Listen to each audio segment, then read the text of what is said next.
सरोकार। नमस्कार, मैं हूं अर्चना और आप देख रहे हैं प्राइम टीवी।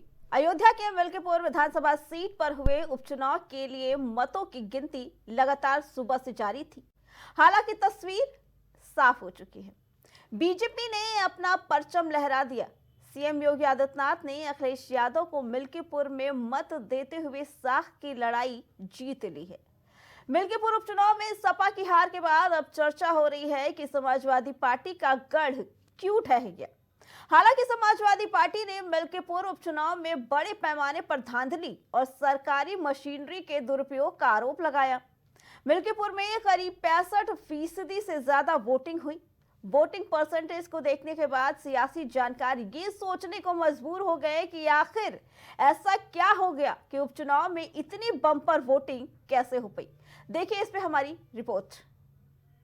लोकसभा चुनाव के बाद से ही चर्चा में अयोध्या और उसकी जनता ने मिल्कीपुर का विधायक चुन लिया है। बड़ी बात यह है कि अखिलेश यादव और सीएम योगी दोनों के लिए ये सीट साख की लड़ाई थी। बीजेपी साम दाम दंड भेद कैसे भी करके बस ये सीट जीतना चाहती थी। इसी बीच चुनाव के बाद सुगबुगाहट तेज हो गई कि अयोध्या की मिल्कीपुर विधानसभा जो कि समाजवादी पार्टी का गढ़ था, क्या इस चुनाव में वो ढह जाएगा। और हुआ भी कुछ ऐसा ही। बीजेपी ने सपा के दुर्जय किले पर जीत का पताका लहरा दिया। भाजपा की ये जीत कई मायनों में बेहद खास है। भाजपा की जीत के पीछे कई वजह हैं। दरअसल लगभग 65% से ज्यादा मिल्कीपुर उपचुनाव की वोटिंग ने सियासी जानकारों को ये सोचने पर मजबूर कर दिया कि आखिर ऐसा क्या हो गया कि इतनी बम्पर वोटिंग मिल्कीपुर उपचुनाव में हो गई। जबकि 2022 विधानसभा चुनाव में 60% के करीब ही वोटिंग हुई थी। लेकिन इस बम्पर वोटिंग के बाद से भाजपा नेताओं के चेहरे खिले खिले दिखे। आपने देखा होगा कि समाजवादी पार्टी ने मिल्कीपुर उपचुनाव में बड़े पैमाने पर धांधली, सरकारी मशीनरी का दुरुपयोग और बाहर के वोटरों को बुलाकर फर्जी वोटिंग और बुर्का हटाकर वोटर्स की चेकिंग का आरोप लगाया।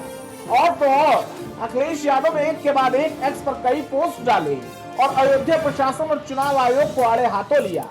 यहाँ तक अखिलेश यादव ये तक कह दिए कि चुनाव आयोग मर चुका है। चुनाव आयोग को सफेद कपड़ा सपा ने भेंट कर दिया। उधर जमीनी हालात ये बयां कर रहे थे कि बीजेपी ने सभी मोर्चों पर सपा को घेर लिया है। चाहे जातियों का समीकरण हो या फिर बूथ प्रबंधन, अपने रूठे नेताओं को मनाना हो या अपने वोटरों को बूथ तक ले जाना, बीजेपी यहाँ सपा पर भारी पड़ती दिखाई दी। जातियों के समीकरण की बात की जाए तो समाजवादी पार्टी के कोर वोट बैंक में बीजेपी सेंग लगाने में कुछ हद तक सफल दिखाई दी। दरअसल लोकसभा चुनाव में समाजवादी पार्टी ने अयोध्या की फैजाबाद सीट से बीजेपी को पटखनी देकर सबसे गहरा जख्म दिया था। फैजाबाद सीट से बीजेपी की हार की चर्चा प्रदेश में ही नहीं बल्कि पूरी दुनिया में हुई थी। यहाँ तक अखिलेश यादव ने अवधेश प्रसाद को भारतीय राजनीति का सेकुलर चेहरा बता दिया था। इतना ही नहीं, नारा दिया गया मथुरा नकाशी, हमें चाहिए अवधेश पासी। इस जीत के बाद अखिलेश यादव ने मिल्कीपुर सीट से अवधेश प्रसाद के बेटे को प्रत्याशी घोषित कर दिया। जानकारों की मानो तो यह अखिलेश यादव की सबसे बड़ी भूल थी। सांसद के बेटे को प्रत्याशी बनाकर अखिलेश ने अपने जमीनी कार्यकर्ताओं को निराश किया, जिन्होंने लोकसभा चुनाव में अवधेश प्रसाद को जिताने में कोई कोर कसर नहीं छोड़ी।